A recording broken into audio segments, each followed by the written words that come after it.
पाकिस्तान के auto sector में ना एक नई जंग शुरू हो गई है। और ये कोई आम जंग नहीं जो आपको शोरूम्स में नजर आए, नहीं, ये लड़ी जा रही है बोर्ड रूम्स के अंदर। तो चलें इस स्ट्रेटेजिक जंग को जरा गहराई से समझते हैं।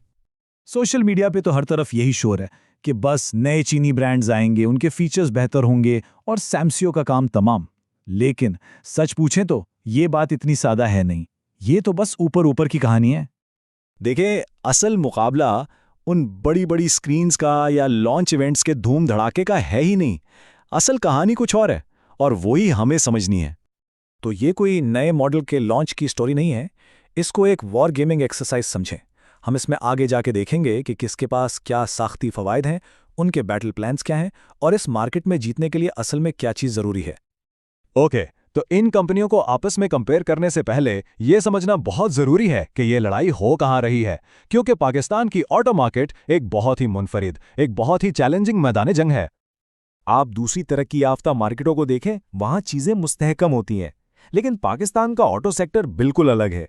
यहाँ पॉलिसी का कुछ पता नहीं होता, कभी भी बदल जाती है। डॉलर का रेट ऊपर नीचे होता रहता है। हमें दरामदात पर बहुत इन्हिसार करना पड़ता है और डिमांड, वो तो सीधा फाइनेंसिंग से जुड़ी हुई है। सनती पॉलिसी पर सियासत का असर और ऊपर से तवानाई की कीमतें, इन सब चीज़ों की वजह से यहाँ मुसलसल अदम इस्तेहकाम रहता है। तो इस सब का मतलब क्या हुआ? मतलब ये कि इस मार्केट में वो नहीं जीता जिसकी प्रोडक्ट सबसे अच्छी हो, जीता वो है जो सबसे ज्यादा लचकदार हो, जो इन सब झटकों को सह सके। चलें, अब बात करते हैं इन दोनों हरीफों की, लेकिन हम इनकी गाड़ियों के मॉडल्स पर फोकस नहीं करेंगे। हम देखेंगे इनकी बुनियादी कॉर्पोरेट हिकमत अमली क्या है, उनका असल प्लान क्या है। तो यहाँ ना दो बिल्कुल मुख्तलिफ हिकमत अमलियों का टकराव है। एक तरफ जैको और ओमोडा हैं, जिनका मकसद है मार्केट में सरायत करना। वो मार्केट शेयर हासिल करना चाहते हैं, लोगों के जहनों पर छा जाना चाहते हैं। इसके लिए वो शुरू में नुकसान उठाने को भी तैयार हैं और उनके पीछे निशात ग्रुप की माली ताकत है। दूसरी तरफ है साजियो, जिनकी हिकमत अमली मुनाफा समेटने की है। उनका फोकस है मुसलसल कैश फ्लो पैदा करना, अपने ही पैसों से आगे बढ़ना और मुनाफा को बरकरार रखना। अक्सर लोग जब साजियों का तज्जिया करते हैं तो वो सिर्फ उसकी SUVs को देखते हैं, लेकिन वो इसके असल दिफाई फवायद को मिस कर जाते हैं, जो इसकी गाड़ियों से कहीं बढ़कर हैं। देखिए, साजू का एक 3 इंजनों वाला फायदा है। पहला इंजन उनके 4 व्हीलर्स हैं, ये उनकी फ्रंट लाइन है। लेकिन उनका दूसरा और शायद सबसे अहम इंजन उनके 3 व्हीलर्स हैं। ये उनकी स्ट्रेटेजिक सप्लाई लाइंस हैं। जब मार्केट नीचे जाती है, कारों की सेल्स गिरती हैं, तब भी रिक्शा का काम चलता रहता है और वहां से उन्हें एक मुस्तकिल कैश फ्लो मिलता है। और तीसरा इंजन है उनके ऑटो पार्ट्स। ये उन्हें तनव्वो देता है। ये कॉम्बिनेशन किसी और के पास नहीं है। और फिर आती है ऑपरेशनल तजुर्बे की ताकत। साजियों ने यहां सब कुछ देखा है।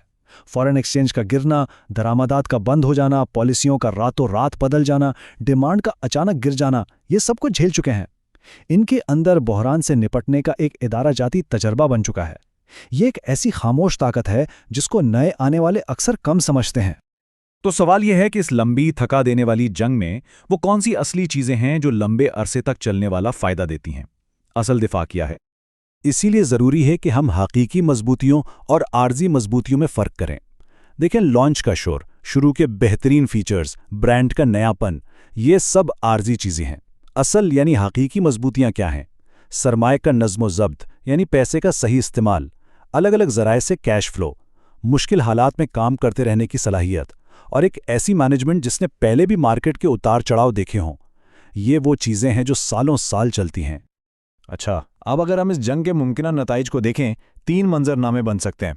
बेहतरीन सूरत हाल यानी तेजी में साजियो अपने मार्जिन बचा लेगा और हरीफ सरमाया जलाता रहेगा। बुनियादी सूरत हाल में मार्जिन थोड़े कम होंगे लेकिन कैश फ्लो मजबूत रहेगा। लेकिन सबसे दिलचस्प है मंदी की सूरत हाल यानी बदतरीन मंजरनामा। कीमत की जंग हो, पॉलिसी के झटके आए, तब भी साजियो बच जाएगा। इसकी वैल्यूएशन शायद नीचे आए लेकिन वो मार्केट में खड़ा रहेगा और यही इसकी लचक का सबसे बड़ा सबूत है। तो इन सब से हमें क्या पता चलता है कि फातेह वो नहीं होता जिसका ब्रांड सबसे ज़्यादा चमकदार हो। फातेह वो कंपनी होती है जो उस वक्त भी पैसा कमा रही हो जब सारा शोर, सारा हाइप ख़त्म हो चुका हो। बालाखिर ये जंग हमें याद दिलाती है कि ऑटो सेक्टर में तहलका मचाने से ज़्यादा पायदारी मायने रखती है। तो अगली बार जब कोई नई चमकती गाड़ी मार्केट में आए तो खुद से ये ज़रूर पूछें, क्या इसमें तूफान का सामना करने की हिम्मत है?